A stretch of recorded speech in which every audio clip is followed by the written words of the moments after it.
So it is within our UU theology and principles that our efforts here at this church to reimagine democracy this summer, that we take a closer look through a new lens this morning.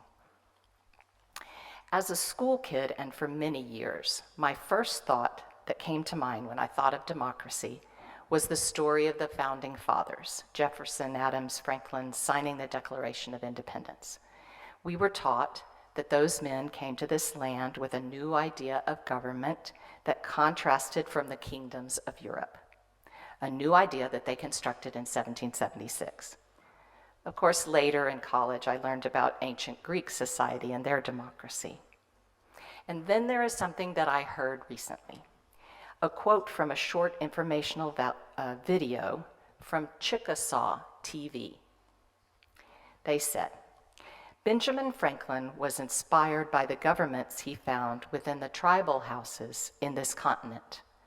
The Chickasaw were a prominent example of a successful sovereign nation that met in council houses where they listened, spoke their minds, voted, and remained united as a people.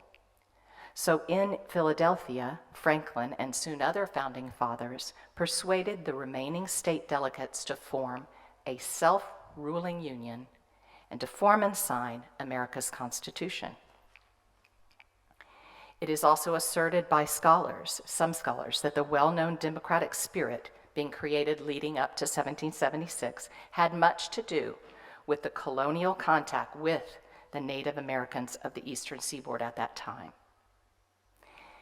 In the book, Restoring Kinship Worldview by Wahinkpe Topa and Darcia Narvaez, there is a list of 40 common elements in indigenous worldviews contrasted with dominant Western culture. I was taken with this list and wanted to share it with you, but 40 is way too many for this morning's talk. So there is a copy of this in the vestibule, and then also right after the service at 12:45 in room 302, Nancy Edwards and I are leading a group discussion of that and some other aspects of the kinship worldview. So you're welcome to join us after the service.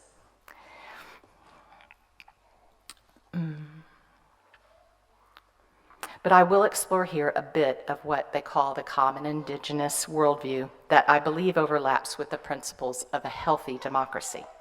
Before I delve in, I want to respond to a couple of issues relevant to our topic. First is addressing cultural misappropriation. The editors of this book and the authors of various chapters agreed to be part of the book that was specifically written for white people or for people swimming in the dominant worldview.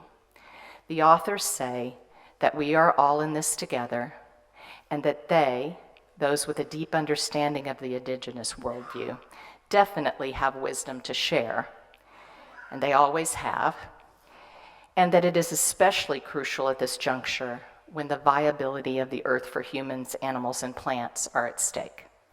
So today I'm offering just a little window, and I hope you will read the whole book. And if, in fact, in addition to the workshop that we are doing at 12:45 today, we will be having a book discussion group on this book, and you can sign up for it. Right now, the sign-up sheet is just in front of the office. Secondly, I know very well that we will not be able to adopt a worldview, a new worldview, snip, snap. I do not think the United States will choose to adopt Native American ways of looking at the world and their practices as a whole. It's about as unlikely as the sun staying up in the sky all night. But wait, that does happen at certain times of the year in the Northern Hemisphere. So maybe at certain times and in certain places, it is possible. And I know that in small communities such as ours, we can make a difference by imagining, by gaining an understanding of how democracy could be healed right now at this juncture. Democracy has taken a backslide, and in our anger and alarm, we could be more inclined to learn. We could focus on our situation and attempt a greater understanding of how to move our culture forward. But which way do we go? What values do we hold up that are beacons for our steps for a better world? What's a way in that will work? I want to introduce you now to a word that is new to me, kincentrism. Kincentrism, which the authors define as a way to include all aspects of harmony between people and other people, and between communities and people and the natural world.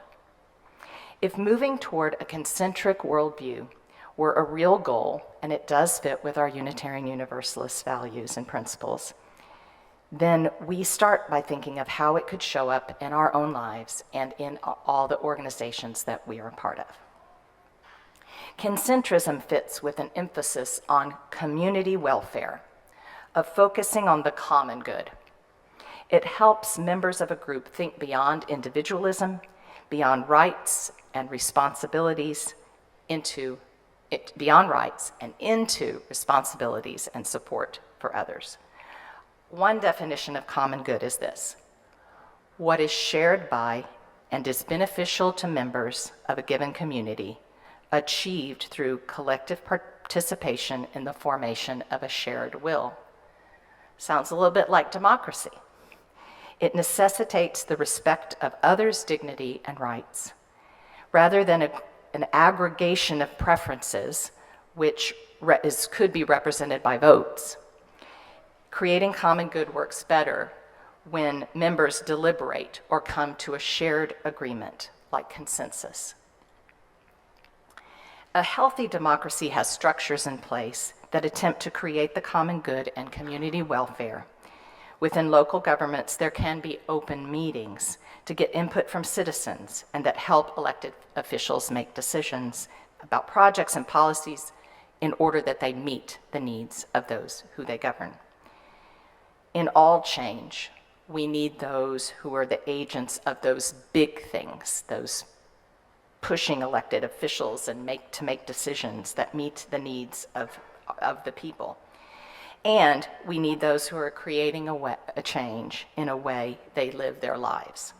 So one way to create change is to do so in your own home and backyard. One proven way is through the principles of permaculture, directly related to kincentrism and the common good. The permaculture prime directive says the most important thing you can do when you make important decisions in your life is to ensure the survival of future generations and the web of life. And to do this, you need 3 ethical principles and the design principles derived from the only long-term sustainable systems we know of, indigenous tribal societies, and something they call climax ecosystems of forest and prairie, which is, in a short way, it means balanced. There are 3 ethical principles. Those are the care for people, the care for earth, and fair share of surplus resources for all life forms now and in the future. So we need to provide for all life systems to continue and multiply, because ecosystems have evolved over eons to be like complex precision machines, each part necessary to the whole of work. And of course, care for people. And when we do that, people are more likely to want to work with us. And fair share. Each needs to govern our own consumption and that of our descendants, so there will be resources. It is clear here that the benefit for individuals is the benefit and connection to the well-being of the community. But from a more individualistic perspective, kincentrism has also shown to be beneficial. The American Psychological Association reported a research study that determined that people who believe in oneness, the idea that everything in the world is connected and interdependent, appear to have greater life satisfaction than those who don't, regardless of whether they belong to a religion. The feeling of being at one with a divine principle, with life, the world, or other people, or even other activities is correlated with life satisfaction. And perhaps this life satisfaction is supported by another aspect of Indigenous worldview, which is a strong sense of personal vitality, a socially purposeful life. And the last one I want to bring up as a difference between the dominant worldview and an Indigenous one is about freedom. In democracy, the freedoms listed are freedom of religion, freedom of assembly, and freedom of speech. Clearly all important in our current society.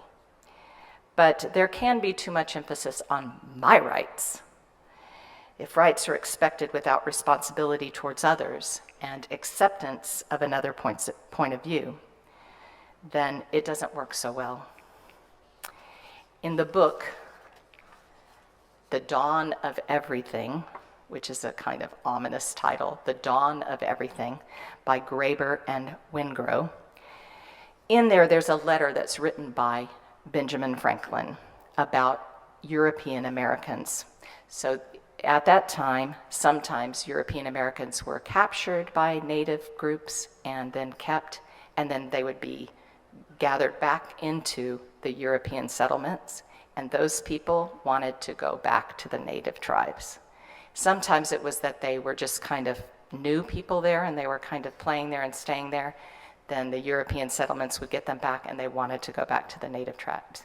And evidently this happened quite frequently. And the authors of this book offered information on reasons that they were given at the time, that people said why.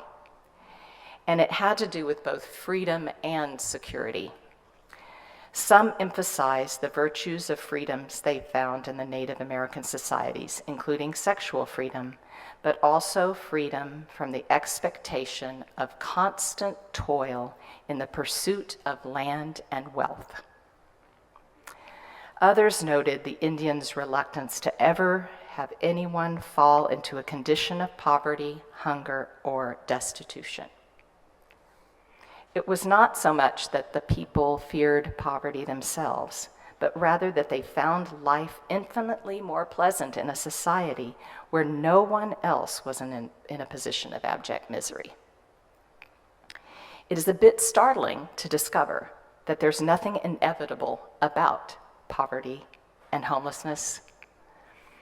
And the most common reasons had to do that they gave about why they wanted to go back were the intensity of the social bonds that they experienced in those communities, qualities of mutual care, love, and above all, happiness, which they found impossible to replicate once back in the European settings. So security has many forms. There's the security of knowing that one has a statistically smaller chance of being shot by an arrow. And then there's the security of knowing that there are people in the world who will care deeply for us if we are shot by that arrow. I can deeply relate to these stories. I don't have to wonder whether I would choose to go back to the native tribe. I know I would. I still feel like a fish out of water even after spending 60 years in my own American culture. So I long for that change that moves us in the direction of kincentrism, to care for people, to care for Earth, to care for the sustainability, and for future generations.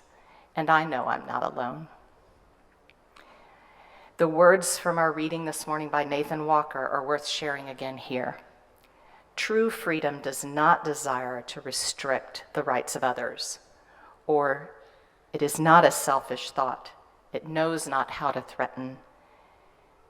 To sense true freedom is to know that my win, that your win is my glory, and that your suffering is inextricably tied to my own.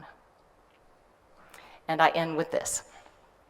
Remember today's first reading at the airport gate, when one person changed a stressful situation for many people because she stepped up with compassion and with a particular skill she had, and she took some time and made a difference.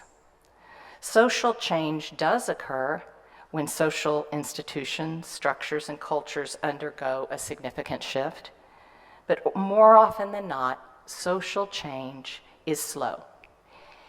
But there are tipping points. And if we are prepared and knowledgeable, we will know which way we head and which way we lead. And in moments when we can make a difference, large or small, we do something. We watch for them, and in the meantime, we gradually learn new ways of being, consider practices and worldviews that focus on the well-being of all. Take rests in between because we need them. Take care of yourself and your family, but always keep one eye open for your moment to create shifts in the world, and not to restore our democracy, but to create one that is better, more rooted in our values that we hold dear. May it be so. Amen.